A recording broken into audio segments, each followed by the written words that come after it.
So, it has been a while since I last made a video, but I'm not really sure why my face looks orange in this car, really like red in this car, but we're back in the R8. As you can maybe tell, we've actually got a gear stick. So in this video, we're gonna cover why I've even got this R8, because I haven't really addressed it. I've only made one video that was picking up the R8, which was like a month ago. I've not been very good with my uploading. As you guys know, YouTube isn't now my full-time job, so I will, again, address what I do in the future video. But for this video, what I need to do is get the car cleaned, fill it up with petrol, and explain to you guys why I've got this car and what my plans are with this car and other cars in the future. So the first thing we need to do is a cold start. It has been a couple of days and this car sounds so good on a cold start because it's basically got a straight through exhaust. So let's do that. All right, so it's slightly different from the GTR. So what we need to do is actually stick the key in, which you don't need to do with the GTR. You just have like a keyless thing, twist it, let that start up, clutch in, and then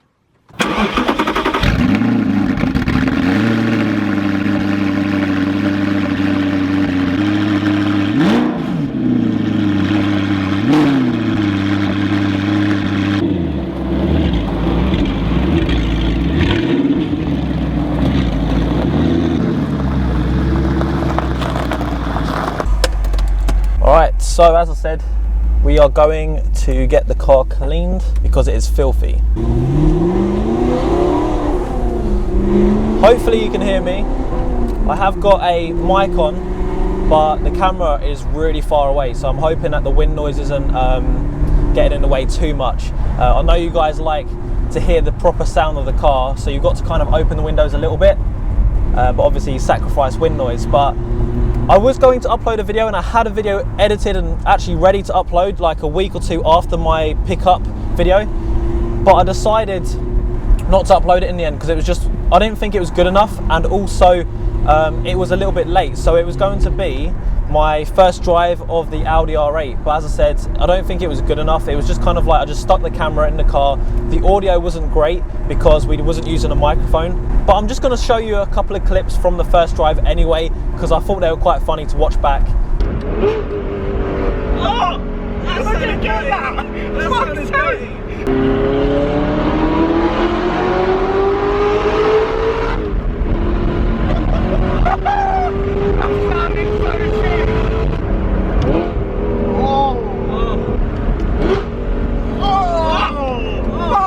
Luckily my car wash isn't too far away from me, but we also need to get some petrol. We are running very, very low. What is that, a Suzuki from 2002? Must be like one of the first Suzuki cars. Sounds good, this car, doesn't it? I finally actually got used to the using a manual.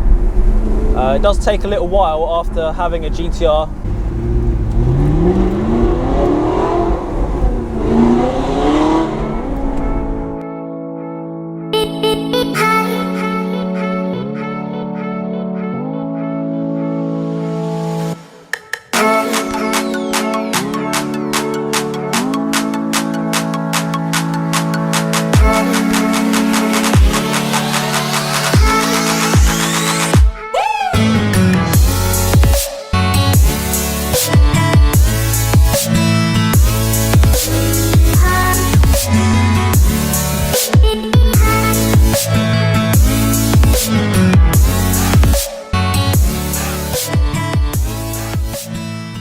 Alright, so the car has been cleaned, had to take off the hoodie. The sun is coming out today and I've decided to park my car up and talk to you about why I got this car particularly. So as you guys know, I actually said I really wanted to get a Ferrari, a Mclaren or a Lamborghini as my next car. And I went to the finance people that sort you out, and basically because I have no credit score, they found it really hard to get me a good deal basically. So to borrow 65 grand over the course of 4 years, I'd have had to pay about £24,000 interest. Like, that's ridiculous, and I don't want to be buying a car and paying that amount of money into thin air basically. So I decided what I'm going to do, I'm going to wait another year, get myself a credit card, build my credit score up, hopefully get a better deal next year, and obviously save money in the meantime. But this was at the start of the year, in like maybe January, February, I decided that, and then after a couple of months I was like, the sun is coming out, I really need a new car. I've had the GTR for 2 years, no matter how special a car is to you, after having a car for a couple of years, driving it every single day, there is a point where you're like, I want to drive something different. So I was like, what cars can I buy? An Audi R8, a V8 Vantage, those are the types of cars, 30 to 40 grand, that I wanted to spend on a car. I could have it for 3 to 6 months and then sell it for basically barely any loss. And then I was like, what would be a better idea is if I knew someone that had an Audi R8 that maybe had some mods already, then it's basically like I could just basically pay them per month, like rent it essentially. And that's what I'm doing with this car. So I do not own this car outright.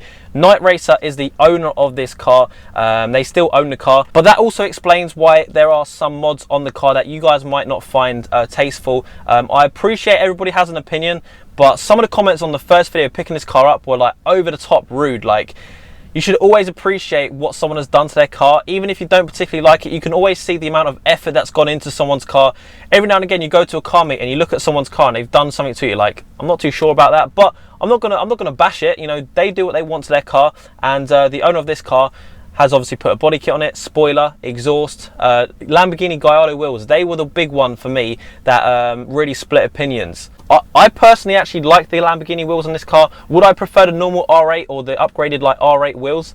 Yeah, I would, but you know what? I still like them on this car. It kind of works. And the reason why is because it's clearly a modified car. If it was just the wheels that they've changed on this car, it would look silly. Without the body kit and without a spoiler, without the exhaust, the Lamborghini Gallardo wheels would look out of place. But because everything else has been done, I kind of see it working. That's just me, but you know, I see a lot of cars and I like seeing different things. I get bored of seeing stock cars and stock wheels, stock exhaust, all of that stuff. But the plan for me is to basically save some more money for next year. I'm not a full-time YouTuber, so I'm actually a trader, Forex trader. So by keeping money and not spending money and buying a car outright was so much of a better idea, because it means that I can make money with money that I'm trading with, essentially. So if you don't know about trading, it won't make sense to you, but what you're doing is basically making bets, and the more money you have, the more you put at stake. So it's better that I'm actually not buying a car outright like this one. But I'm gonna let you in on my future goal, like for a car that I really want to get. When I'm 25, I want to get a McLaren. Like, that's my absolute dream car now. Obviously my GTR is the dream car and I've got that now, but it's nice to have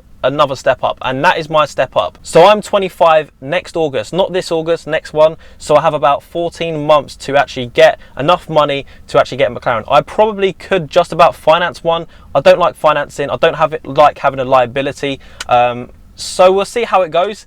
That's my goal. Maybe in the meantime, another goal for me is to get a Lamborghini or a Ferrari, something like an F430 or a Gallardo, one of the older models, not a Hurricane, not a 458, not a 488. I'm talking about the older models. But these are just my goals. So that's not me saying I'm promising you guys I will get this and that. You know, it all depends. I don't do YouTube full time, so if whatever happens, I just enjoy myself when I upload YouTube videos. But I've been talking enough. Let me just show you. I've got barely any petrol left. I need to get to a petrol station, fill it up, and on that journey I will talk to you and show you how this thing drives. So there we go. We've got just a little bit of petrol left, but we should be good. There should be about 30 to 50 miles there. All right, let's strap in. You could probably hear the aircon. It's not very good in this car. I think it needs to be reconditioned, but windows down now. Let's start it up. Just about. So how have I been finding this car? So obviously GTR is automatic. This is the manual version of the V8. It's the first time that I've had to use a gated gear shifter. I'm only 23 and I haven't had that much experience with other cars in general, never mind like supercars or super sports cars, whatever you want to call an Audi R8 V8. But first of all, I'm gonna be honest, like, I found it a little bit tricky, not because it was just basically very direct. You have to be very direct with how you're changing gears, but now I'm used to it. It's absolutely fine, and it can sound quite clunky. So if you just, you know, you've been driving for more than 15 to 20 minutes, then it tends to get on your nerves. You're like clunk, clunk, clunk. Obviously this type of car for most people is kind of like a weekend car, but it's also a car you can drive daily. I would probably say if this was my only car, then I would have to get it in automatic, not because I don't enjoy using it, but because there are times when I'm just like, I just want it to change gear for me. I want to relax a little bit more. And also rev matching when you're in automatic, it does it like perfectly every time. So the downshifts sound so good. So what's different about this car, like this particular R8, what's been done to it? So Being Night Racer, the owner of this car, he has stuff for sale for his R8s in general. So what he's done is actually put a lot of the parts he has for sale on the car. So you've got the V10 carbon side blades. You'd only actually normally see them on the V10 R8s. You've got a Night Racer spoiler, which is extremely similar to my GTR spoiler. I'm pretty sure that they're basically the same. Obviously slightly different just to get the fitment right.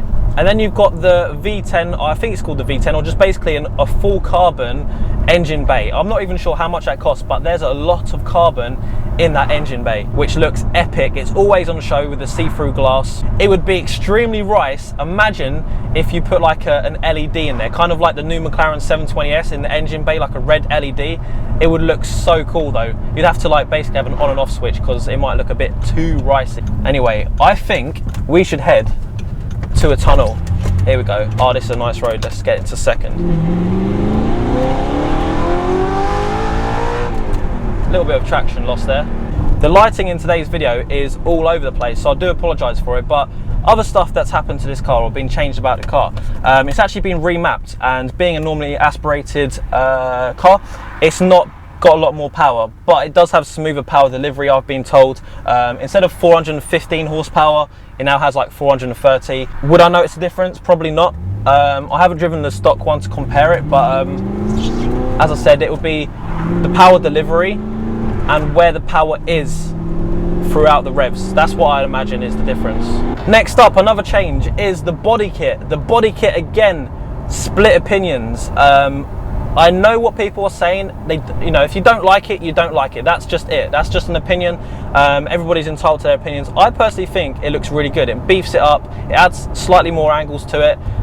It does play around with the normal shape slightly. Obviously, every car has its own aerodynamics that it's supposed to have, and by having a body kit on your car, you're changing it slightly.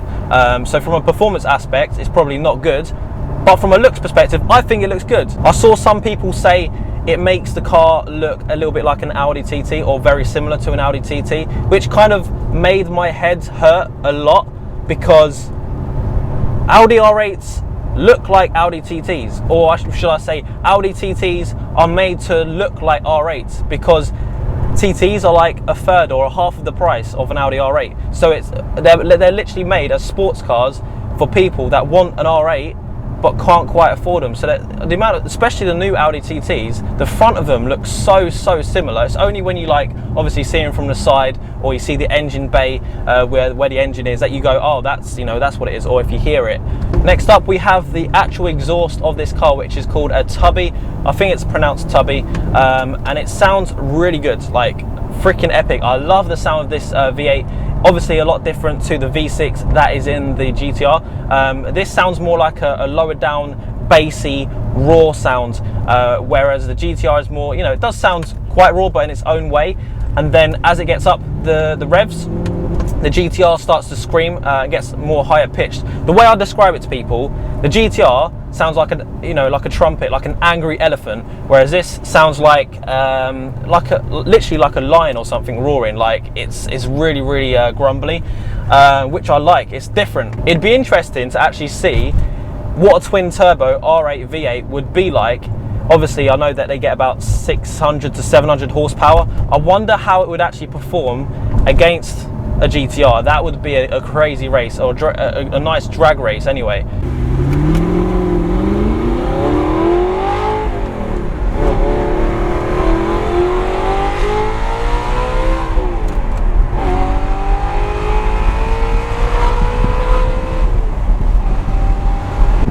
We are now heading into the famous Hatfield Tunnel. I have no idea what the lighting is going to be like, but here we go.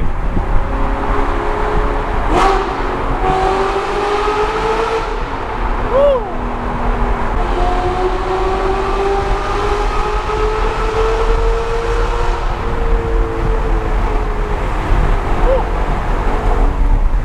That is fucking loud.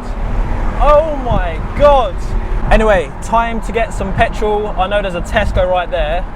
Let's see how much it cost me to fill up a full tank on the R8. Alright, so as you can see, that's how much fuel we got left. Let's see how much we can squeeze in there. So there we go, it's all full now, £90 and 1p. If you remember the GTR video, it was £80 or 85, I can't even remember, but R8 tank is a little bit bigger, but the miles per gallon is not as good.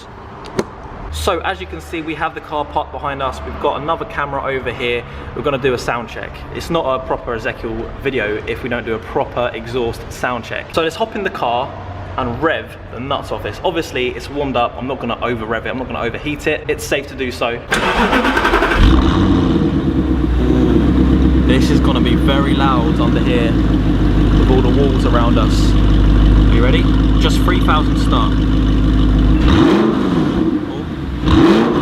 3.5. 4. Are you ready for the big one?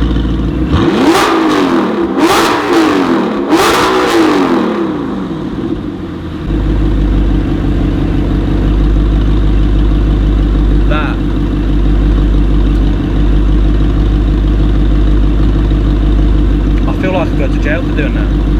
It feels so illegal. Oh my god. You will not be able to pick up how loud that actually is in a video because audio is terrible on YouTube. But trust me when I say that is fucking loud. Like a lot louder than the GTR. With obviously the pops is very loud with the pops on the GTR. But just straight revving, this thing has definitely got the GTR. I need to do that again.